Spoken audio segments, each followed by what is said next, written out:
بسم الله والحمد لله والصلاة والسلام على أشرف خلق الله محمد بن عبد الله صلى الله عليه وآله وصحبه وسلم تسليما كثيرا أما بعد.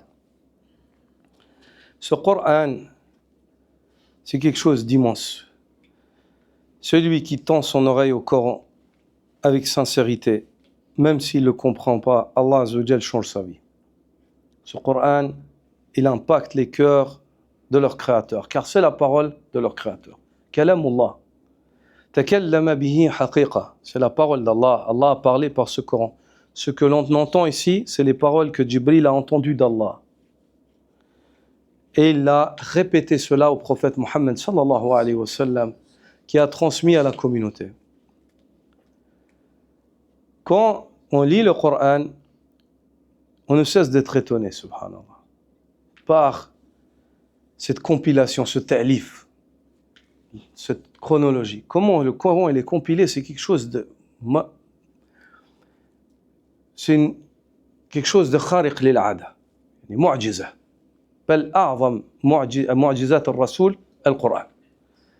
Et le plus grand miracle, c'est miraculeux. Ça dépasse les règles physiques normales qu'on connaît nous. Le plus grand miracle qu'Allah a accordé au prophète sallallahu alayhi wa sallam, pourtant il lui a accordé des miracles. C'est le Coran. Il lui a accordé le fait qu'il montre la lune et qu'elle se fonde. انشقاق القمر. Subhanallah, ترى القمر ينشق أمامك. Subhanallah. شيء عظيم. Tu vois que la lune, elle se fond.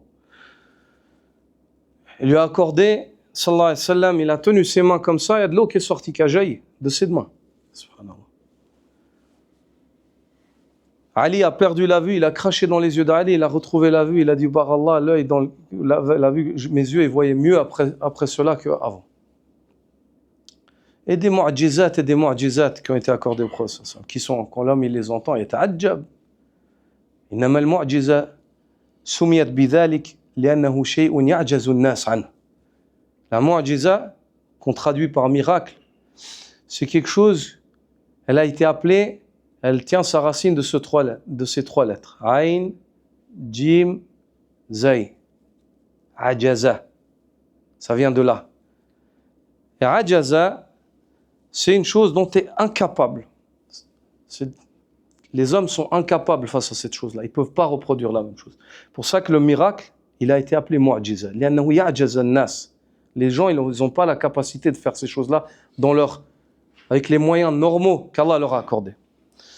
Le plus grand miracle, وَيَعْجَزُ الْجِنُّ وَالْإِنسُ عَنْهُ أَنْ يَأْتُوا بِمِثْلِهِ الْقُرْآنِ لا بسورة ولا بآية وأبعد ما يكون بكتاب كامل.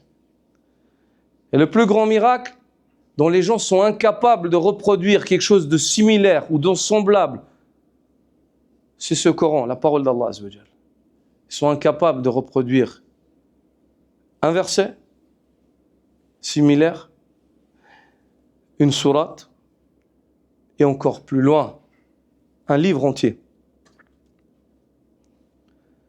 Ce Coran-là, par Allah, une grande partie des mécréants arabes qui ont mécru, quand ils étaient seuls avec Allah et qu'ils entendaient ça, ils savaient que c'est la vérité. Ils savaient que c'est pas humain. Parmi eux, Abu Jahl. Parmi eux, les grands kuffars de Quraysh, quand ils entendaient le prophète sallallahu alayhi wa sallam lire le Coran, كانوا يعلمون أن هذا ليس بكلام البشر لأنه يعجز الناس وإن كانوا أربابا في اللغة العربية. Quand ils entendaient ce Coran, ils savaient que c'est pas possible, c'est pas humain. Comment ils savaient ça? Parce qu'eux, c'était des experts de la langue arabe. C'était des maîtres dans la langue arabe. Quand ils entendaient ça, ils n'avaient pas la capacité de venir avec quelque chose de similaire. Sinon, ils l'auraient fait pour contrer le prophète sallallahu alayhi wa sallam. C'est pour ça qu'Allah Azza wa Jalla a dit à Rasulullah sallallahu alayhi wa sallam وَجَاهِدْهُمْ بِهِ جِهَادًا كَبِيرًا. Et combat-les avec ce Coran d'un grand combat. Tu vas venir avec une arme, ils n'ont pas l'équivalent. ما عندهم يعني ما يقابل السلاح يعني العدو ما عنده هذا السلاح. Ils n'ont pas cette arme en face. C'est la lutte de l'argumentation, c'est la lutte des preuves, de l'hujjaj wal barahin.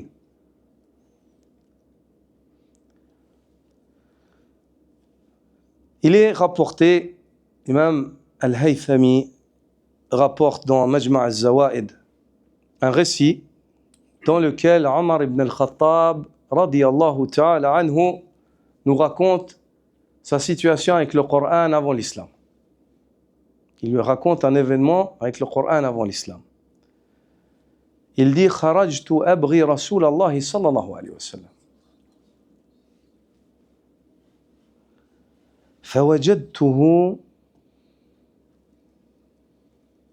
قد سبقني إلى المسجد وهو يصلي. Je suis sorti à la recherche du messager d'Allah. Il n'était pas musulman. Il cherchait pour voir ce qu'il fait, pour barrer sa route. Il dit, je l'ai vu, il m'a devancé au sein de l'enceinte sacrée à la Mecque. Et il a dit, je l'ai trouvé en prière la nuit.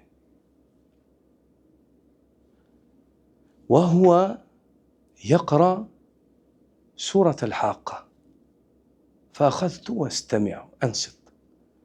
Il lisait سورة الحاقة, j'ai commencé à écouter. فأخذت أعجب بتأليف القرآن. Il a dit, j'ai commencé à être pris d'étonnement et la compilation des paroles, elle me plaisait. Je trouvais ça, subhanallah, magnifique. Al-haqqatu mal-haqqatu wa ma adraka mal-haqqa. Allahu akbar. Il a dit, j'écoutais ça, subhanallah, j'étais ébahi. Puis à un moment, je me suis ressaisi, il dit, فقلت إنه كما قالت قريش شاعر.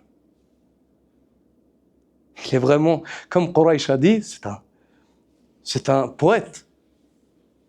Alors qu'il ne connaissait jamais le prophète sallallahu alayhi wa sallam, il n'a jamais fait de la poésie avant ça. La yu'raf, wa la yaktub, sallallahu alayhi wa sallam. Quand il a dit, j'ai dit ça, فقرأ قول الله تعالى إنه لرسول كريم وما هو بقول شاعر قليلا ما تؤمنون. Allahu akbar. Il a dit, j'ai dit, c'est un poète, Quraysh a raison, il a lu la parole d'Allah. Dans Surat Al-Haqqa, c'est un messager honorable. C'est la parole d'un messager honorable. Ce n'est pas la parole d'un poète. Vous avez très peu foi en cela. Très peu d'entre vous ont la foi. Et il a dit, je me suis tout de suite dit, quand j'ai entendu ça, j'étais secoué, j'ai dit, Izan kahin. Alors c'est un devin. Wala biqawli kahin. قليلا ما تذكرون تنزيل من رب العالمين. Et ce n'est ni... Alors il a dit, j'ai dit tout de suite, c'est un devin. Quand j'ai entendu ça, j'ai été percuté. Je me suis dit, subhanallah, il sait ce que je dis ou pas? Alors c'est un devin. Il a deviné ce que j'ai dit. Voilà, biqawli kahin. Allah Azza wa Jal vient le verset qui suit, tout de suite, et ce n'est ni la parole d'un devin, mais très peu d'entre vous vous rappelez. Tanzil, c'est une révélation qui émane du Seigneur des univers. C'est une révélation qui émane des Seigneurs des univers. Subhanallah. Imaginez-vous à la place d'Omar. Allahu Akbar. Ce Coran-là, il dépasse de loin tout ce qu'on peut dire et tout ce qu'on peut ressentir et tout ce qu'on peut expliquer. Wallah. Celui qui veut la réussite, alayhi bil Coran. Celui qui veut la réussite, man yurid al-falah, alayhi bil Coran. Ilman wa amala. Celui qui veut la réussite, il revient au Coran. Il prend le savoir qu'il y a dedans. Et quand je dis il revient au Coran, ça ne veut pas dire qu'on est Qur'aniyoun wa nunkir as-sunnah. La wallah. لأننا وجدنا في القرآن أن الله أمرنا بالأخذ من السنة. Quand je dis revenir au Coran, ça ne veut pas dire justement, ça veut dire revenir au Coran et à la Sunna, car le Coran nous enseigne de revenir à la Sunna. Et il ne dissocie jamais. Dissocier entre le Coran et la Sunna, c'est dissocier entre Allah et son messager. هو من عمل الذين يفرقون بين الله ورسوله صلى الله عليه وسلم. C'est l'œuvre de ceux qui veulent dissocier entre Allah et son messager. Allah les a avertis dans le Coran. Allah les a avertis dans le Coran. Mais celui qui veut la réussite, il revient au Coran. Et à ce qu'ordonne le Coran. Il prend le ilm du Coran.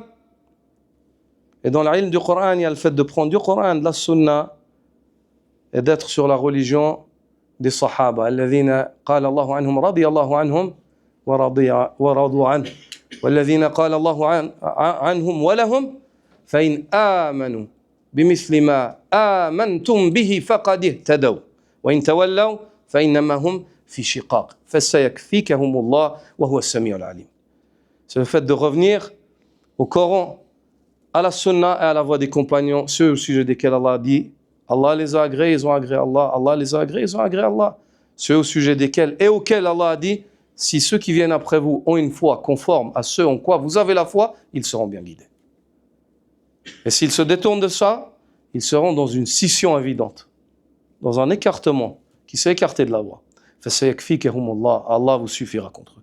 Il est As-Sami', celui qui entend tout, Al-Alim, celui qui sait tout. Celui qui sait tout. Regardez ce Coran-là, comme il a impacté. Et Omar, quand il raconte cela, il dit et à ce moment-là, l'islam, il a pris place dans mon cœur. Il ne l'a pas encore exprimé. Il dit, mais à ce moment-là, l'islam, il s'est installé dans mon cœur profondément.